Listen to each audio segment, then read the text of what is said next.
Welcome to But Jesus Drank Wine. and other stories that kept us stuck. I'm Mead, And I'm Christy. and in this podcast, we'll explore the stories that kept us, stuck, wanting to drink and not wanting to drink all at the same time. Join us as we show you that freedom from alcohol does not have to mean a life sentence of misery and missing out. But actually means living an authentic life full of peace, joy, and purpose.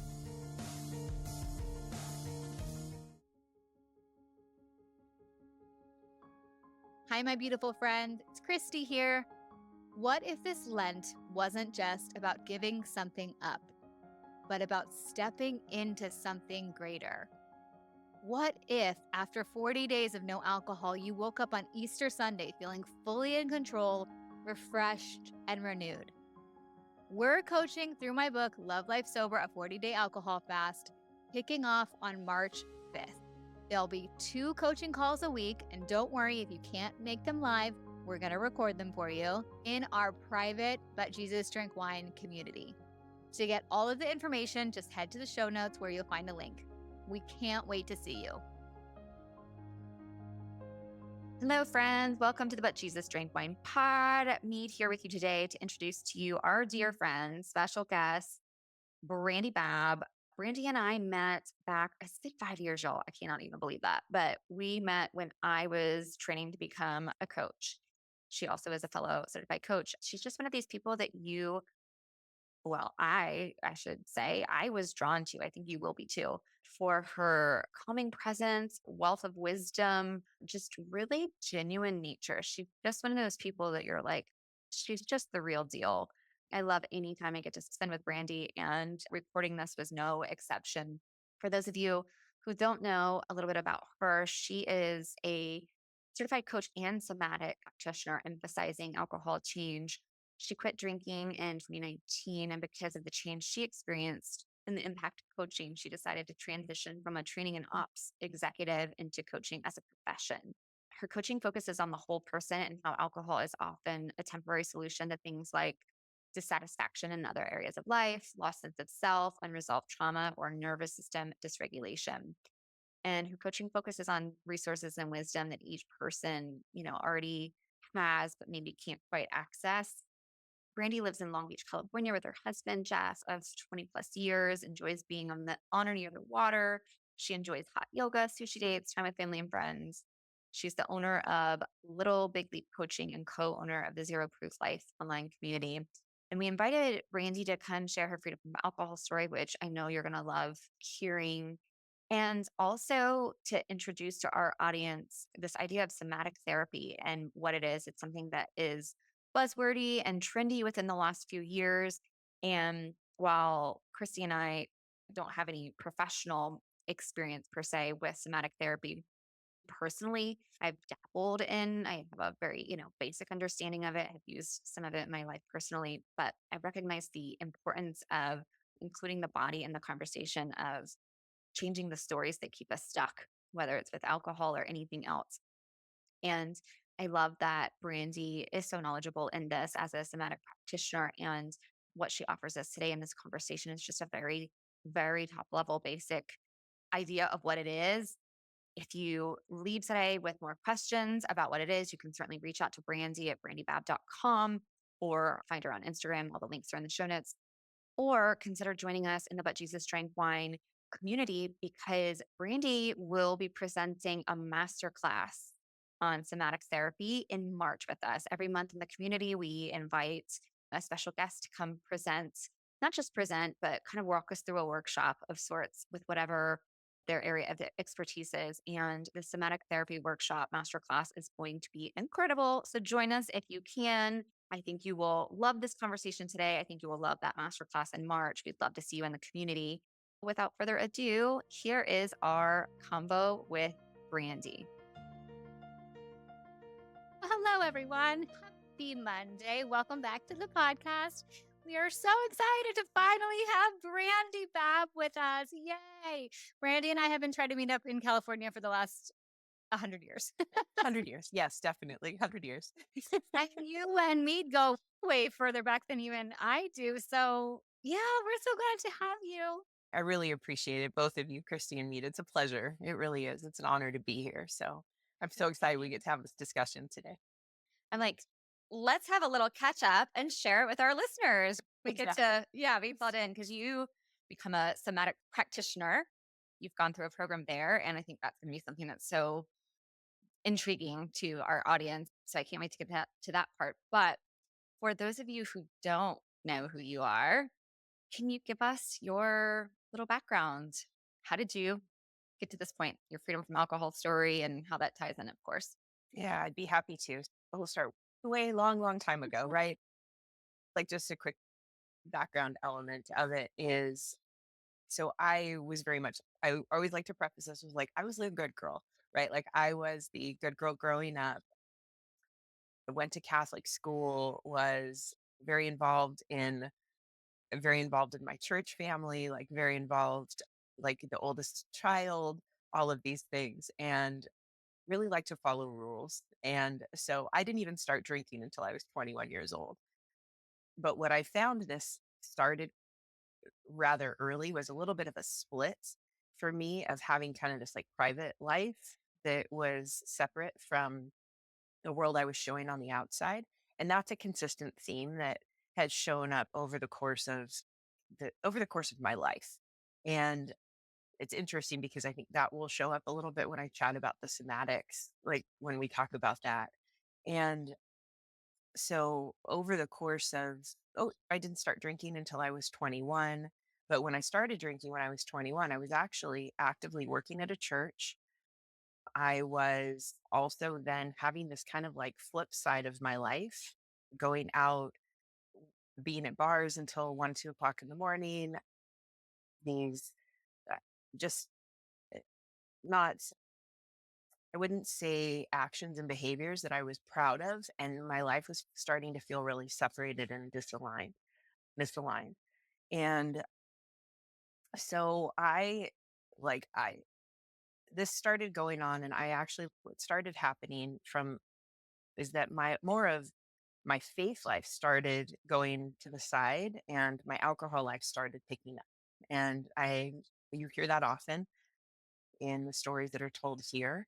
And so what happened for me was things looked good, right? Like things looked fine. They looked good on the outside between my career and my marriage and family life and friendships and like my Instagram feed. All of that looked good. But what was happening for me was that there was just a lot more of this like private life drinking starting to happen. And when I keep saying private life, by myself, I was drinking to avoid this break that felt like it was happening, this divide inside of me. And honestly, that's something that it's so interesting. So I have been alcohol free now for over 6 years. And it's so interesting, these epiphanies that you have later on as the Yes, process goes on. really, Yeah. totally. Yeah.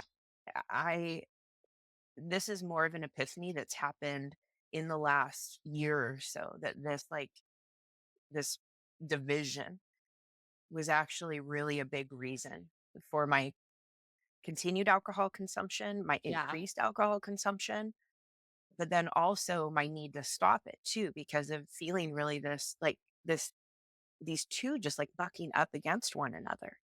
And they're feeling like there was so much division showing up inside of me. Just fast forward then, I was drinking a lot more on my own professionally, like traveling on the road, things like that. My dad got sick, and that was really when my drinking, then after he passed away, my drinking really accelerated for about the next year and a half. And after he passed away, and then when my mom got a diagnosis, that we were just like, "What?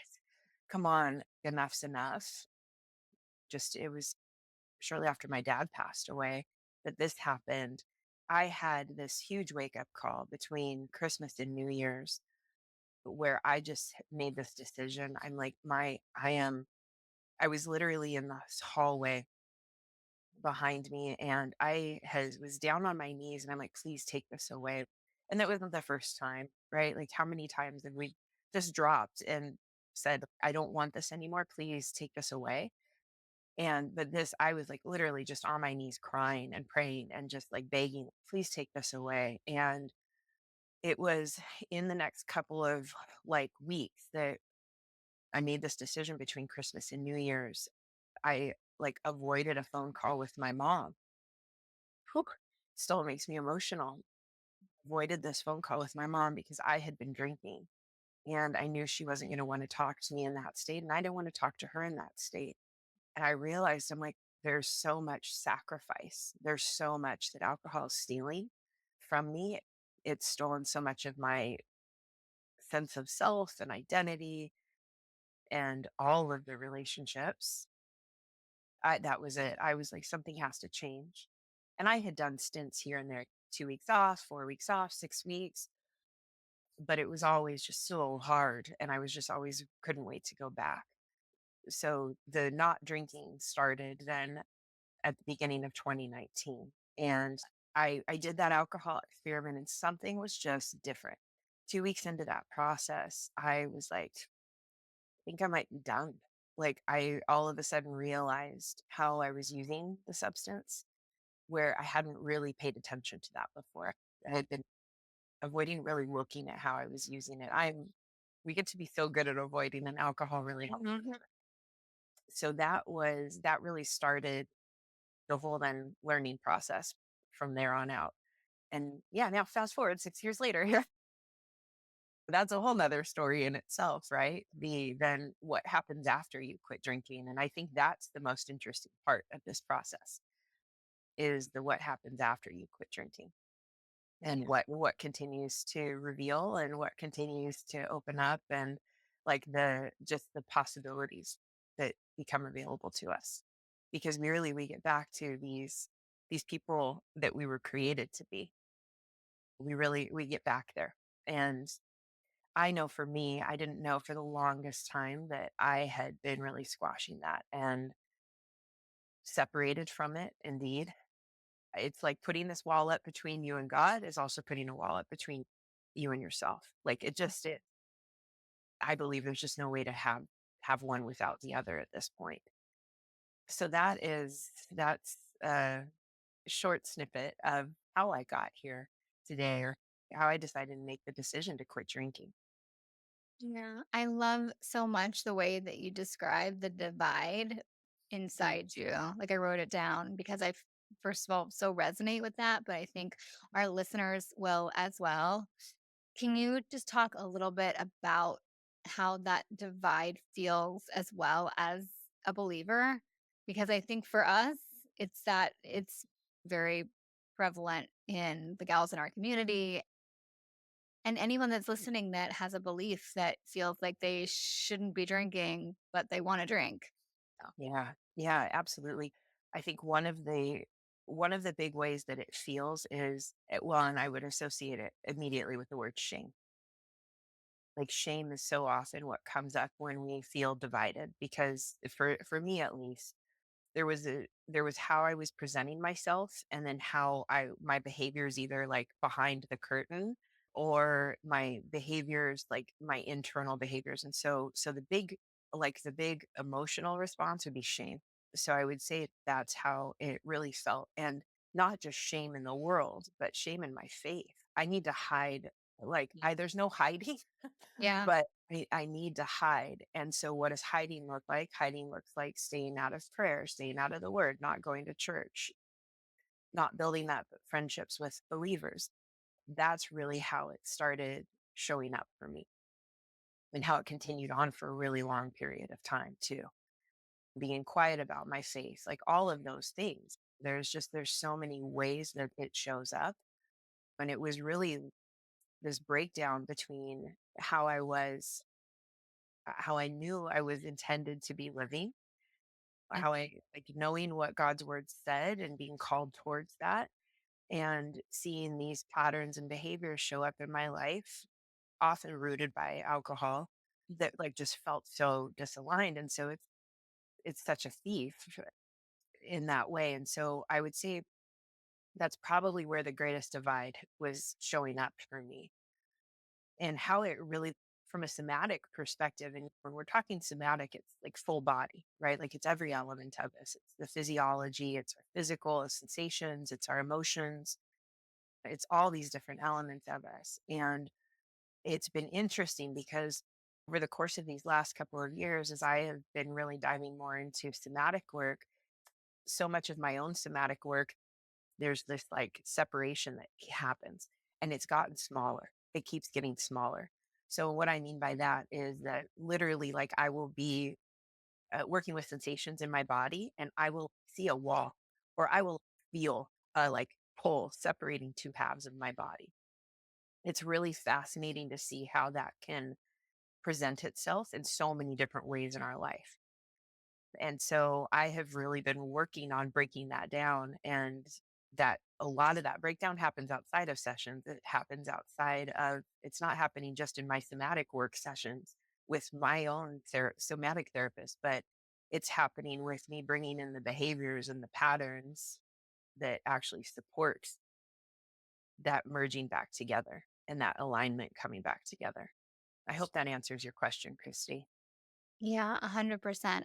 Thank you for that. Can we just, for the gals that are listening that have never heard the word somatic before, Yeah. can you give us a little definition and background? Yeah, that's that for sure. So somatic itself is really, it's all in, it's really, it's just about the body. It's about the body in its whole. So you can think about it just, it's us in our completeness is really how I like to look at the word soma and somatic. And when I'm talking about it through the lens that I'm discussing it, it really is, oftentimes we have these ways of separating ourselves out, right? Oh, I'm a thinker. Oh, I'm a feeler. I'm da, da, da, da, da. We have these different assignments and labels that we give ourselves and how maybe we approach life or how we process things. Really, when you're talking about somatics, it's all encompassing of our body and of our physiology. We're talking about different elements of it, talking about, yes, the bodily sensations. Also, we're talking about emotions. We're also talking about access to the pictures that show up in our head. And soma is really just the encompassing of these things and then bringing them together and the understanding that these all work together. And some of us just have like stronger access to one part or than another. So I'm very visual. So like you asked me to close my eyes and I have pictures that just like immediately pop in. I work with people who are very verbal. We work a lot in the meaning experience with people, right? As coaches, and we work a lot with verbally, and that tends to be oftentimes, and when we stay in the verbal and have a hard time maybe accessing the body, either there's a lack of remembering or knowing how to understand the sensations in the body, maybe that's emotions. Maybe someone knows I'm hot and cold, but when you ask me sensations otherwise, I can't tell you. I don't know what that means. As coaches, we can be asked, how does that thought make you feel? Like we'll ask questions like that. And sometimes you might hear responses from people, I don't know how that makes me feel because there isn't necessarily that language or that accessibility to understanding the emotional state or the sensation state. A lot of my work is making that okay. It's okay. We have different languages and different ways that we use our soma. What we do is work on like kind of turning up the dial on some of these different channels that maybe have been turned down, learning to touch into those again. I feel like that's such an important thing to name, is that there are so many people that don't know how they feel in their body, and that is okay. Some people just never really learned it. Other people had to shut it down in some capacity. It was a safety mechanism due to trauma. There's so many reasons that that can happen, and that is okay. So that's one of the things we work on. So I think about the importance of that. We always talk about like the work that we get to do as a result of finding freedom from alcohol. Then we're living in this technicolor world where we're having emotions that we're not used to having, and we're experiencing dysregulation, emotional dysregulation. We're experiencing, our senses are so alive, and it's the most amazing thing. And all of the parts that are uncomfortable, like it's just more than made up for in the best parts of it. But it's almost like this kind of relearning or being okay with bringing our bodies back into the conversation too. And of course, Kurt Thompson, Dr. Kurt Thompson, MD, comes to mind because he always does. I hear him in my head. He would say, so we're sensory beings first. We sense first, and then we make sense of what we're sensing. And it's such a great access point to become aware of our thinking. And that is so huge in being able to untangle these stories that keep us doing the things that we don't want to do, or stuck in these patterns with these habits.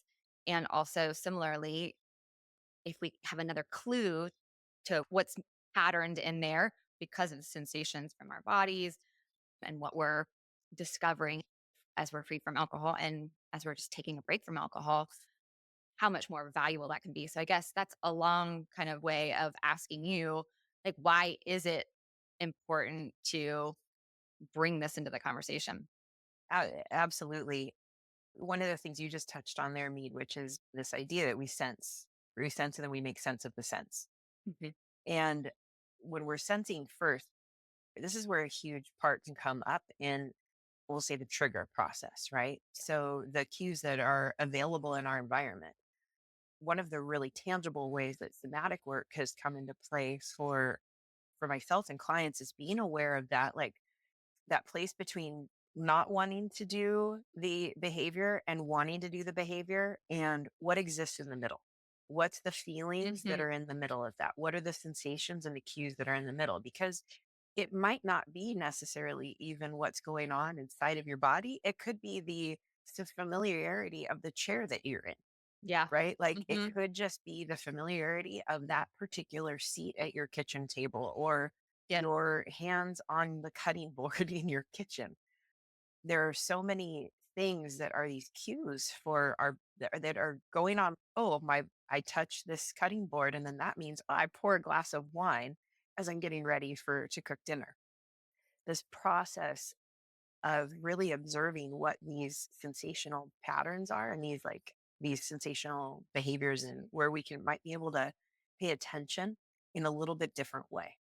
Because once our brain makes sense of those sensations or latches on, it's okay, off to the races. Yes. It really takes off, and then it feels like we don't have choice or control. So much of the somatic work is really slowing things down.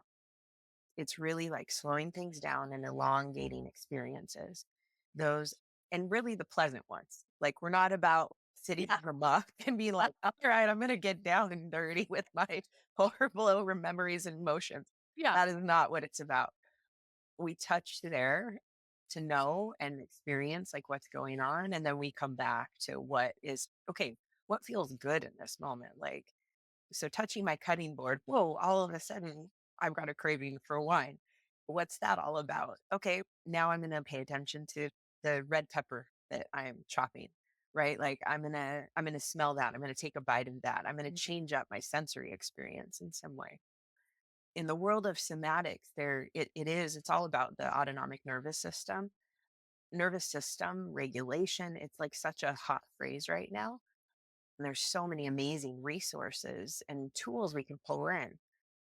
And at the same time, so much of it is not necessarily about the regulating, it's about the actual being with what is happening. Yes. So Like good. learning to grow the capacity to be with what is there. Mm. It's not just when we're in a big Yeah. elevated state and having a hard time, like, thinking or making choices. Yes. Sure.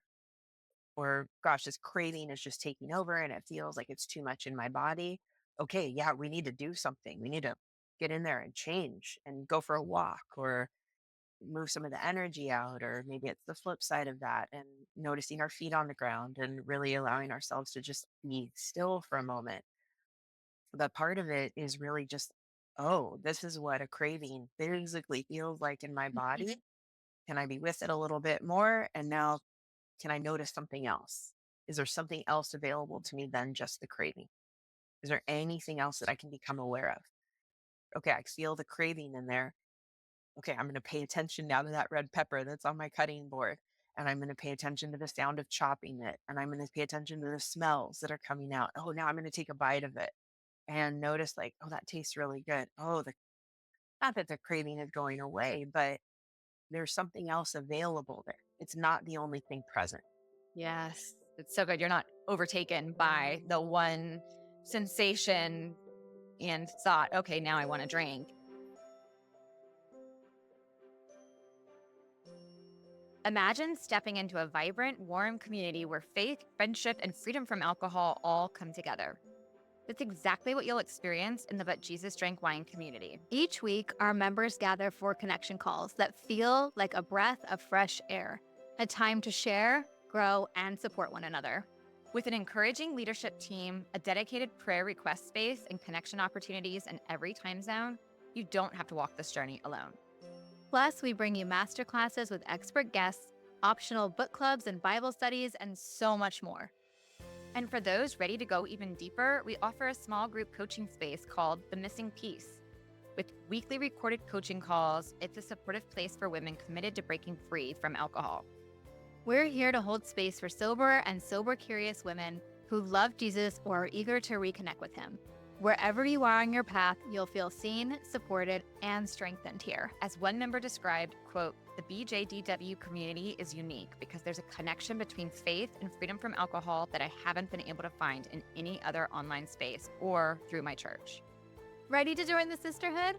Head over to butjesusdrankwine.com/community or click the link in the show notes to learn more. We can't wait to meet you.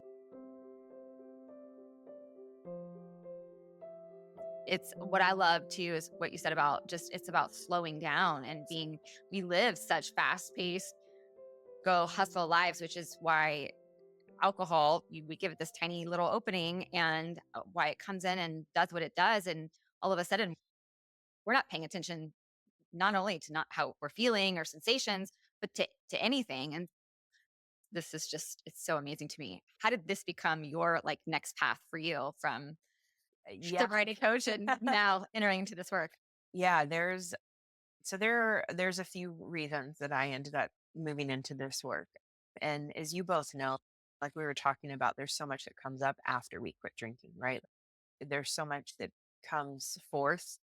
I have a funny side note to say to that. I have a sweet client who literally she's at 100 days alcohol free. She's going to know that I'm talking about her right now, but and she came to our last session. She's I don't know what we're going to do next. And I was like, "Oh, babe, the fun stuff happens now." Yeah, so good. Sorry, Brandy. No, but it is. It's so true, isn't it, Christy?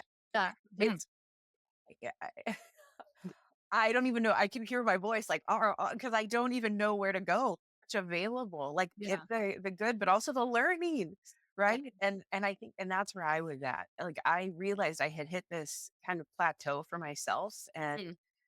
I was working with coaches and I was working with therapists, and there was something that wasn't like I was feeling really stuck. I should say that's one of the things that I really hear from people when they come into somatic work is that they feel stuck in some capacity. A lot of times I'll hear I feel like I'm in a cage or I'm like there's this wall that's up again I can't get past in my life. That's what I hear Mm. a lot. There's this thing I want, but I just can't get it or I can't move through this. The verbal responses that people will say, that's how I was feeling. And that was very much the experience that I was having. And I was also, as you both know, oftentimes what's showing up in our clients is a mirror for us. Yeah. And so I was seeing that happening with a lot of clients too. And I'm like, what is this all about? And I had heard about like the nervous system years ago and a little bit about neurotransmitters. And I was like, oh, that's interesting. I wasn't ready for the information yet. And so we touched on it in that training. And then one of my zero proof life business partners, she was also very active with nervous system work. She's a PA and she was very like interested in it. And so we started having these conversations about it. And then I started just going and trying breath work classes or sound bath sessions. And I'm like, gosh, this is all really interesting. Like I can feel these shifts happening in my body in different ways. It's really interesting. And so then I ended up having some areas though of stuckness in my life that didn't know where to go, didn't know what to do. And I started learning about Dr. Peter Levine's work, which is Mm. somatic experiencing, and which is the study that I've gone through now for the last 2.5 years. And so somatic experiencing is really working with the free state, working, well, not even necessarily, excuse me, with the free state, but with like trauma that can get frozen in our systems, Yeah. stress responses that do not get to finish their cycle, that don't get to complete themselves. An example of this is, let's say you, at, at some point in time, you were riding a bicycle and there was, you got knocked over by a red car. And now every time there's a red car coming from your left side, there's like really strong reaction. And so that can show in like an incomplete, like what maybe flight response, right? Like I didn't get to divert out of the way I wanted to, or something along those lines. And so these patterns can really get stuck in our physiology and our nervous system, and they can show themselves in different ways. And so it's a hard topic to discuss. It's one of those you more feel. But that was one of the things that I knew, was that I was not feeling different and I wanted to feel different. And I kept getting stuck in the same conversations with my husband around certain things. Like we couldn't change the pattern and the loop. I just felt like these things, there was a lot of loops happening in my life.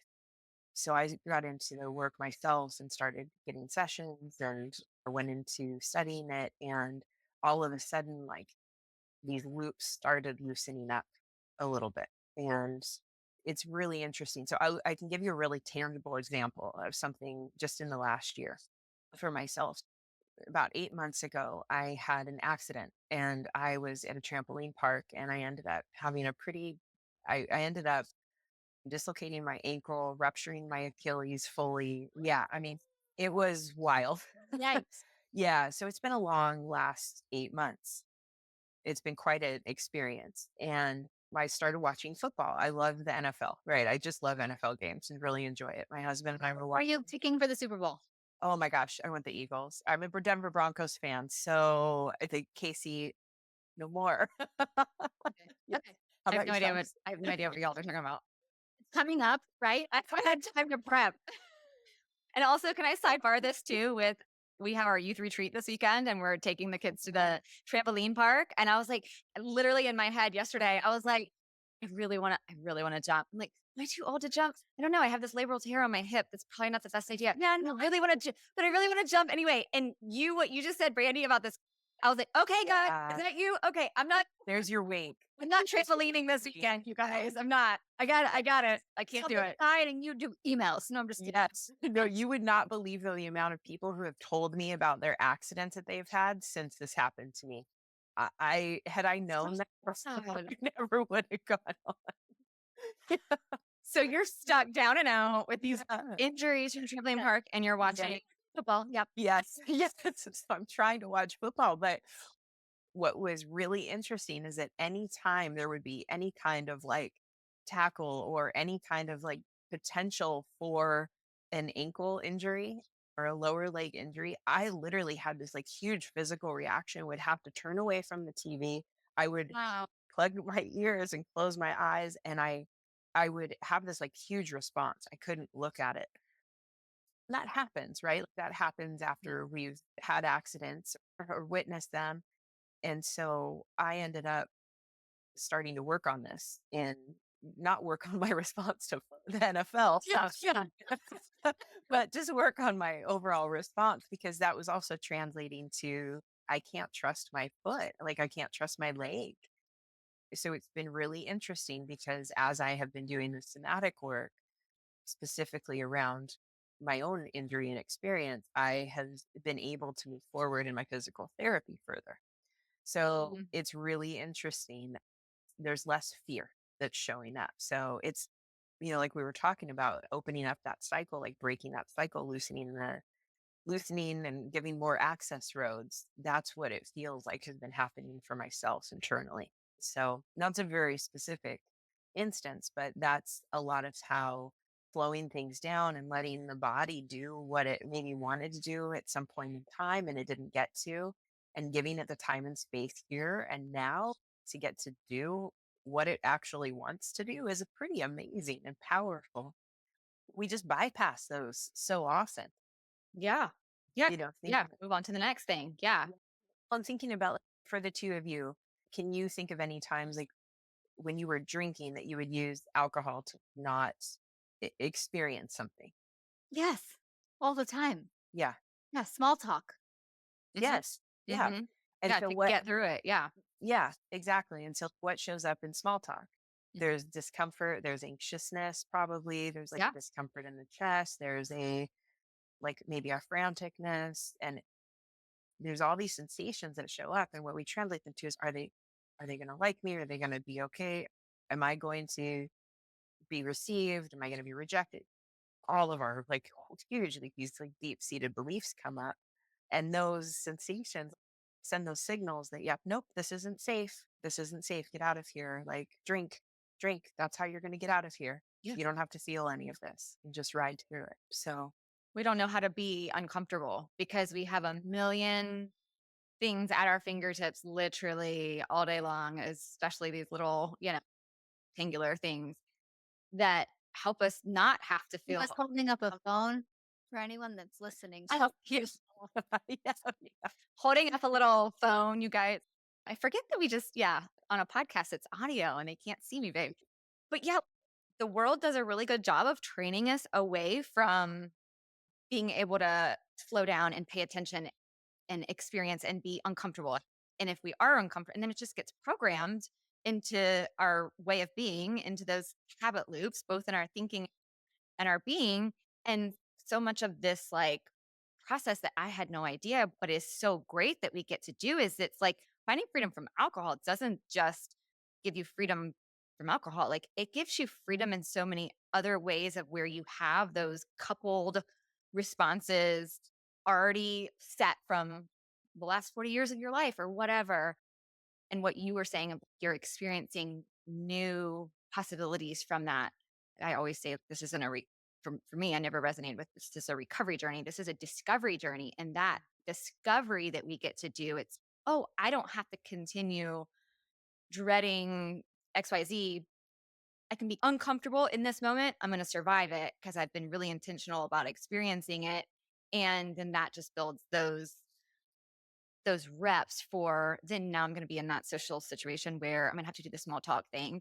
And okay, but I know what discomfort feels like and it's not going to kill me. And I can do this. And now I've had this new experience that takes over. So And you yeah. can always go to the bathroom and do some deep breaths, which I was just at a 40th Oh, birthday yeah. party and I didn't know 99% of the people there. And I just kept like walking around, going to the bathroom, taking some deep breaths because it's Yeah. exhausting. You guys, Yes. this is where I discovered that I think the reason why like I'm such a good friend to have at a party because I love to like help with all the dishes. I like to do all this stuff. I think it's because it's something to do. And it's instead of being uncomfortable in the like the small talk, y'all. I've literally just discovered this. I'm a great friend to invite to a party because I will have your place clean before the night is over. But now I'm like, is there a growth opportunity for me in this? And being Yeah. I found I'm a lot more comfortable hosting for that reason, because I'm like, oh, yes. I'm sorry, I got to step away. I've got to go. There was always a reason to be able to move away. Yeah. So Yeah. leaning into that discomfort. Yes. Yeah. I have a question. So for the woman, and I'm sure there'll be all of these gals who are drinking because they want to shut off their brain, because they don't want the noise. What is a good kind of somatic tool for them?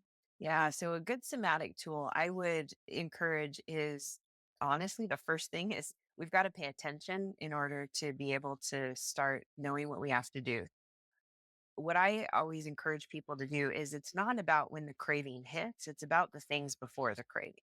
Mhm. And so Yeah. it's about paying attention to what happened earlier in the day. Something I really encourage people to do is to have a list of like sensations. Have a list of sensations. You can print something out off of the look of list of body sensations. And I can provide you even with one we can link up. Having that, or even doing an emotional check-in with yourself. Maybe every 2 hours, have an alarm that goes off in your phone or somewhere where, or, before every time you go to the bathroom, do just a quick check-in and say, okay, how do I feel right now? Do I know, am I able to pinpoint like dizzy thoughts? Am I able to pinpoint, am I tired? Am I able to pinpoint Yes. an emotional state? Yeah, just yes, the answer. So, is there, are there any things that I'm aware of right now? And start actually keeping a little journal and keeping track of that. And notice that, okay, when do the cravings then start? Do they start happening in the afternoon when I'm feeling really tired? Is that all of a sudden, oh, I can't wait to get can't wait to get to that glass of wine? Like the thoughts start really kicking in then, because we know there's a couple of elements to this. We know there's the addictive pattern of Yeah. dealing with an addictive substance, and then there's also the habit patterns. Like they're Mhm. I like to look at them that they go side by side, because the habit pattern that we are learning internally is that when there's discomfort, then a craving needs to immediately come in, right? That's the habit of it. And then we're reinforcing that pattern every time we drink. So being able to just actually do some tracking and see when are the cravings actually starting to show up. Because it's not once we feel out of control, it's always earlier. Is it when I'm really tired, earlier in the day? There's a variety of different ways we can look at that. One of the other things I really encourage people to do as well is that to actually start pulling in things that are going to support them in slowing down, Mm. because we are moving through so fast. So the first keeps us a little bit in our heads, like we're trying to identify, like we're looking for the thing, we're looking for the emotion, we're looking for the physical sensation by doing tracking. Like it keeps us very much in our heads. What I really encourage people to do is, a lot of times we have not spent time getting comfortable in our bodies. And so finding a tool that helps you actually settle. And how do you know you settle? Right. So maybe it's, oh, my breath comes down and my breath settles. Like I take a little bit deeper breath, or my shoulders dropped a little bit. I'm aware of that. Or all of a sudden I just feel a little bit better. I don't know why, but I just feel a little bit better. One of the greatest tools is our eyes. Like our eyes take in so much information, and its direct routes and its direct source to our brain, right? Like our optic nerves are so incredibly amazing. One of the things that I really encourage people to do is you do orienting, is the exercise. And so orienting is really when you just look around and allow your eyes to land on something. It's looking around the room that you're in, then finding something that just is like, oh, that's pleasant to look at, and starting to take maybe 30 seconds to just take in the details of that thing. Because when our eyes are darting around, that's a sign of danger to our nervous system. And so when our eyes are darting around, that's our nervous system like scanning, right? Like that's a lot of Mhm. information that we're taking in. And so when we allow them to simply settle on something, take in, right, like right now, I'm seeing there's a pen here. I'm taking in the color and the texture, and I'm taking in all of these various elements of it, and just letting my eyes rest there. I can start to feel a bit of this quieting and a bit of a settling, and that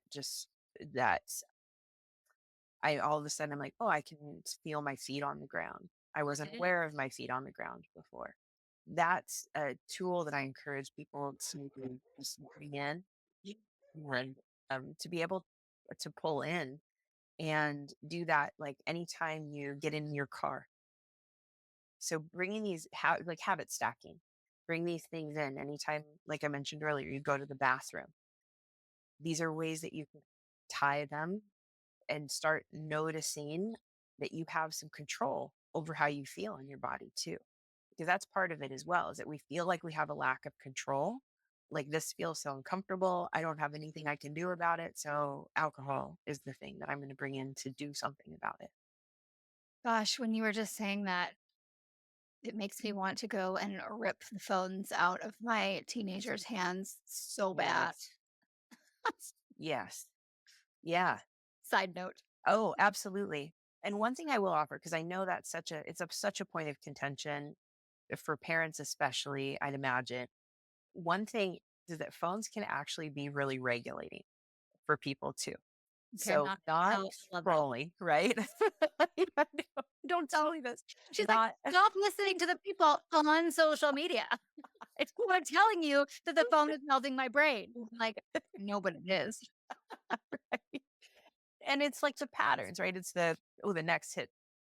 And at the same time, there can be something really regulating for people like, oh no, do I have unread text messages? Is somebody trying to get a hold of me when we leave it off to the room? And so, even just like taking a look at our phone and being like, oh, everything is okay, there can be a little bit of a settling. So, different than the scroll, the doom scroll, right? That's probably why like Mead wakes up, which is like never, and there's not 300 Voxers for me.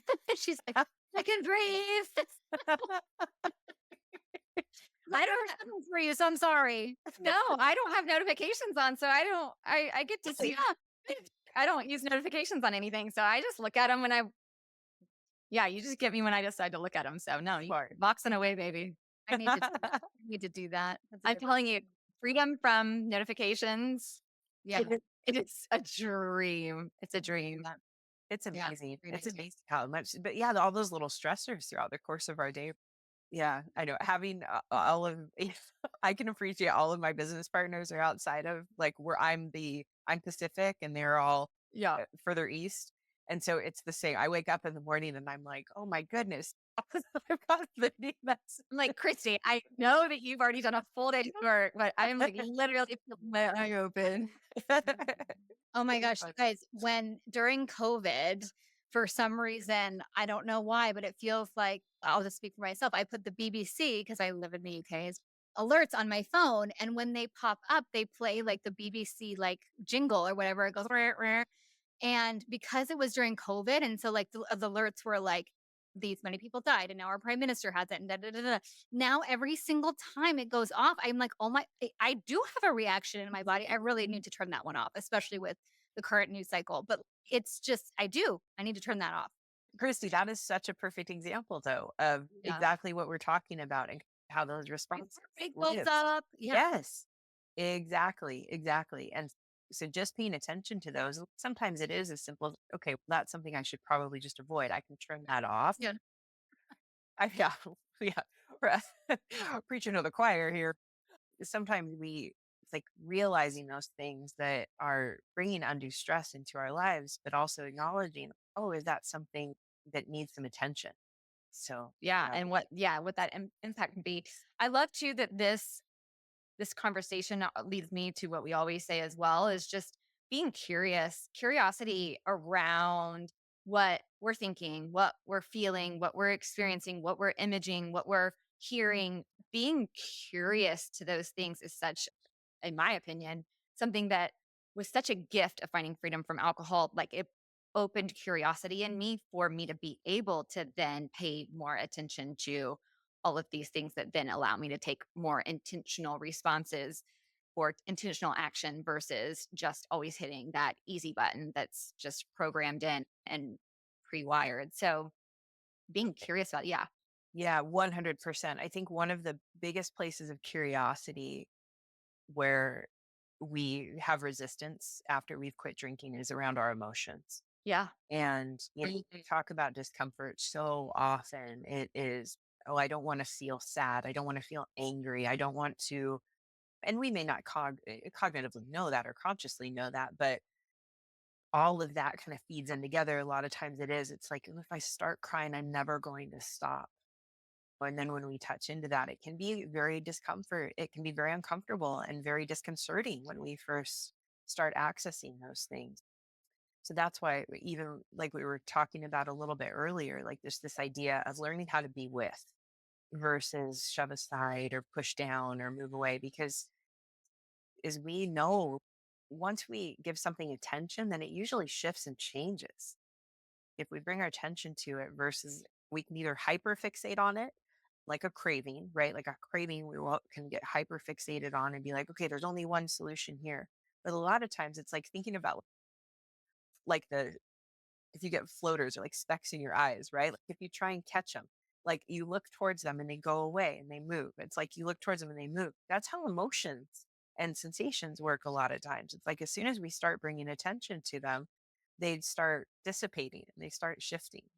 It's a lovely way to start moving into being able to navigate what our bodies were just so beautifully created to do and to support us in moving through life. those are signs, those are signals, those are guides in the compass for us, like that we get to pay attention to. We don't have to believe them all the time, Yeah. but we Yeah. sure can use them. Yeah. Yeah. That's so good. Is there one tiny new action that you would leave our gals with? Yeah. So the tiny action I would really encourage is try the orienting exercise. Mm. Try the orienting exercise. So just find one time, like one thing that you do during your day. And like I said, if that's going to the restroom, maybe it's washing your hands, maybe it's before a meal, maybe it's every time before you open up your Bible or every time before you move into prayer, you take a moment and you orient to the space that's around you. Love that. And so you just allow yourself to let your eyes land somewhere, let it land there for 30 seconds, take in the details of the scene, and then just notice if there's a little shift. Because I will tell you that also opens up so much more in the capacity, like in what you're about to step into. I think I unknowingly did that when I started this whole journey before I even dared to look at alcohol. I started by just getting in my car on my way to work every morning instead of turning on my music or calling a friend. I sat in silence for 5 minutes. I drove in silence for 5 minutes and I was driving too, but right, but I was just paying attention. Oh, there's trees. How often do I drive to work? And I'm not even paying attention to these beautiful green trees around me, the blue sky or the rain on the windshield. I really think maybe that's what I was doing. I just didn't know it because it seems so simple and so little, but it was so pivotal for me in like coming, like waking up to my life in a way. I can totally appreciate this orienting exercise as being so helpful. It's not like you're going to be like, "Oh, wow, everything's fixed. I feel so much better now." But it's one of those little tiny things we can try that puts us on the right path to being able to experience other things. So I love that, Brandy. Absolutely. Oh, thank you. Yeah. Thanks for that example. Me. That's beautiful. Like you're talking about living it in action. Yeah. Well, I was just like, wait, you think I did that? I just Doing it. Yeah. I didn't do it somewhere. Tell the listeners, tell the gals where they can find you, Brandy, Yes. I can be found at the Zero Proof Life, which is my group coaching group community. with some And fabulous other friends of mine. I love uh, your yeah, yes, we love you we all. are we're definitely big fans all around. So I love that. And so we've got the Zero Proof Life, and then I'm at brandybabb.com as well. So for one-on-one coaching and more of the somatic work where I do that. So yeah. Amazing. So Thank you so much for blessing our listeners and for just having a conversation. I know we could all just chat all day long. But yeah, what a gift. Thank you, Brandy, for thank you. sharing all of your wisdom and your story. We would love to have you in our community doing one of our master classes on all this good stuff that you just talked about. So will you come and do that in like March or April and join us? Oh, absolutely. I would be Yes. honored. So yeah, I will count on it. So it's going to happen. Yeah. Yeah, we'll have a workshop and practice this stuff together Yeah. in real time. That'd be Yes. awesome. That would Oh, be amazing. so pumped. So Looking yeah, forward to that. community gals, stay tuned. We'll post whatever end up day we decide, but we'll have a little workshop. That'll be great. Thank you, Brandy. My pleasure. I can't wait. That's going to be a lot of fun. Thanks, Brandy. So good. Bye, y'all.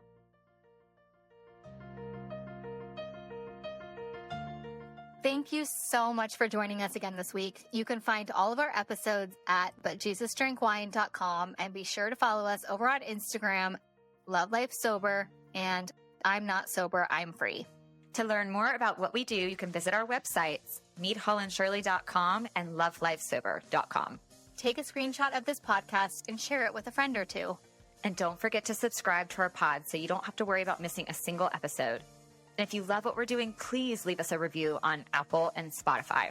This helps more women who are feeling stuck and alone in the overdrinking cycle find hope and encouragement. Thanks, ladies. We so appreciate you, and we'll see you next Monday.